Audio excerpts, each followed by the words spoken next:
Moyne College senior Pat Wiese has been a standout athlete his whole life. He says he hates to lose. But now he is battling the toughest opponent imaginable, cancer. Tom Eschen has his story. It was the end of the 2013 baseball season. The Moyne College baseball team was in the thick of the Northeast 10 championships. But it was towards the end of the season, and I could still play, I could still run, I could do Star center fielder Pat Wiese, a local product out of CBA, was in pain. That 15 to 20 minutes of warm-up would just be just agonizing pain. Like, I couldn't even run. It was just like I was almost in tears warming up. After the season, the pain located in his right knee was on and off, right up until Wiese was a few days away from his fall semester as a senior at Moyne. When the pain came back, he couldn't stand it anymore. This is when I finally just clicked in my head that I had to do something. I was waking up in the middle of the night. I couldn't sleep. It was to the point where I was throwing pillows. Like, I couldn't sleep. I was sitting up at night.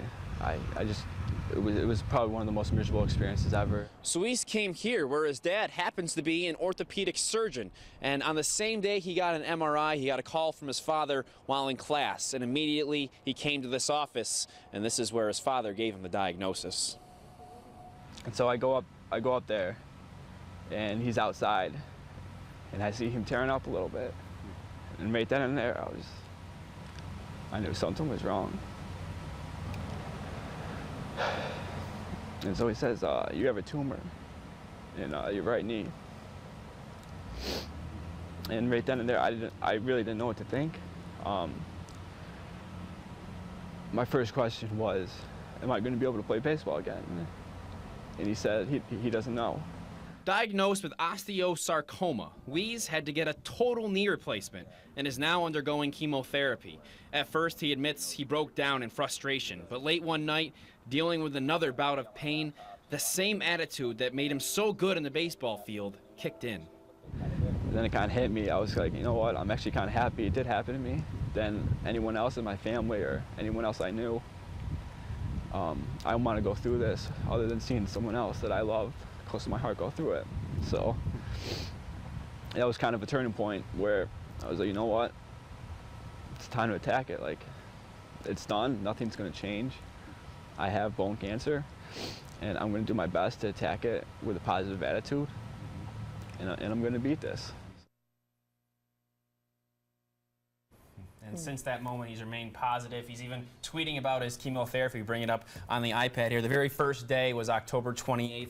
He says, day one of chemo, we won game one by a blowout. Time to get some rest for game two tomorrow. Got studs in the field with me tomorrow. Looks like another W. And there's been, some times where it's been hard, and he's heard a lot of support from everybody else. He says here on October 29th, chemo starting to hit him, so the day after. But that hashtag fight is really what he's gone after, and obviously inspiring to anyone else who might have bone cancer, or also the rest of the Moyne community as well. They've had teams that really rallied around him. The Moyne hockey team did something for him this past weekend. The volleyball team's done things, and he said that's really shook his world, shaken his world to see all the support around him. He's got great maturity. Yeah. Just the way he handles the interview and the whole process. He's still emotional, obviously. Ever since that one night, he says it kind of hit him that this is how he's going to attack it. Later on in sports, I'll tell you how his team is reacting to the news, and when we speak of attacking it, the physical therapy and the chemo tonight at 10 and 11, real treat. You see him kind of working on the exercise bike. He's gritting and grinding like he's on the baseball field. Pretty cool moment. He is a fighter. He sure is. Thank you, Tom. More later.